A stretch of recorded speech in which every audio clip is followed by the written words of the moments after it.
વિદ્યાર્થી મિત્રો, નીટ 2004માં આ પ્રશ્ન પ્રકરણ 4 સમતલમાં ગતિમાંથી પૂછાયો હતો.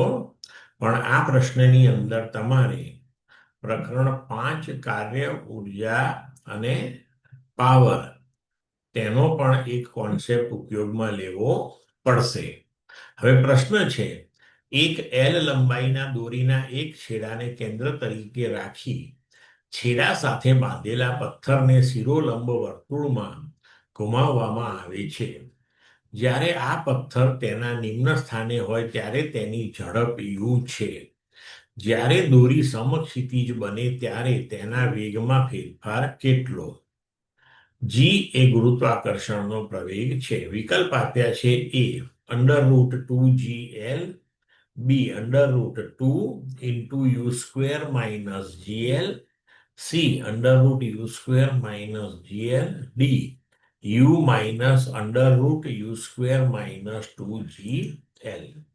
હવે જુઓ, અહીં આપણને આપેલું છે કે એલ લંબાઈના દોરીના એક છેડાને કેન્દ્ર તરીકે રાખી છેડા સાથે બાંધેલા પથ્થરને શિરોલંબ વર્તુળમાં ઘુમાવવામાં આવે છે.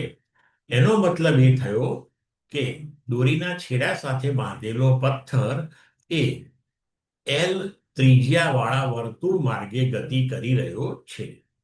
હવે આપણને કહ્યું છે કે નિમ્ન સ્થાને હોય ત્યારે તેની ઝડપ u છે.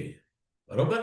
તો જ્યારે દોરી સમક્ષિતિજ બને ત્યારે વેગમાં ફેરફાર શોધવાનો છે આપણે. તો જુઓ, અહીં આપણે યાદચ્છિક રીતે લઈએ કે પથ્થર જે છે એ વિષમઘડી દિશામાં ગતિ કરે. તો અહીંયા નિમ્ન સ્થાને હોય ત્યારે તેની ઝડપ જો u હોય તો વેગ એ વર્તુળમય ગતિ કરતા પદાર્થ માટે સ્પર્શકની દિશામાં હોય. તો અહીંયા આપણને u બરાબર મળશે u_i². હવે જો આ પદાર્થ અહીંયા ઉપર જાય અને આ દોરી આપણી સમક્ષિતિજ બને તો સ્પર્શકની દિશામાં આપણે વેગ લઈએ તો તેનો વેગ v બરાબર આપણે લખી શકીએ vj², કારણ કે હવે આ y દિશામાં જશે સ્પર્શક આપણો. બરોબર?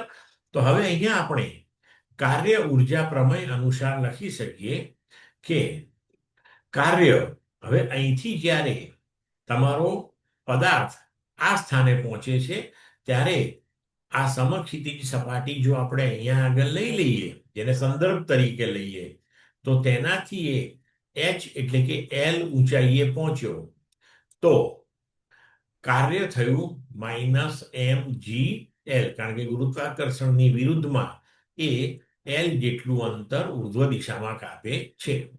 તો આ જે કાર્ય છે એ ગતિ ઉર્જામાં થતા ફેરફાર બરાબર, એટલે અંતિમ ગતિ ઉર્જા ½ mv² અને માઇનસ પ્રારંભિક ગતિ ઉર્જા ½ mu² થશે. ક્લિયર મિત્રો?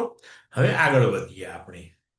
તો હવે અહીં આપણે લખી શકીએ કે જો આપણે અહીંયા જમણી બાજુએથી આ 1/2 કોમન લઈ અને એને ડાબી બાજુએ લઈ જઈએ તો લખી શકીએ -2mgl બરાબર mv² - mu². બંને બાજુએથી આપણે m કોમન કાઢીને કેન્સલ કરી શકીએ અને આપણે v² ને સૂત્રનો કરતા બનાવીએ, એટલે કે mv² બરાબર પહેલા mu² - 2mgl લીધું અને હવે m ને કેન્સલ કરી દો તો v² બરાબર u² - 2gl.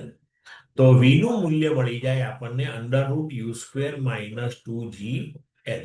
હવે આપણે શોધવાનો છે વેગમાં થતો ફેરફાર.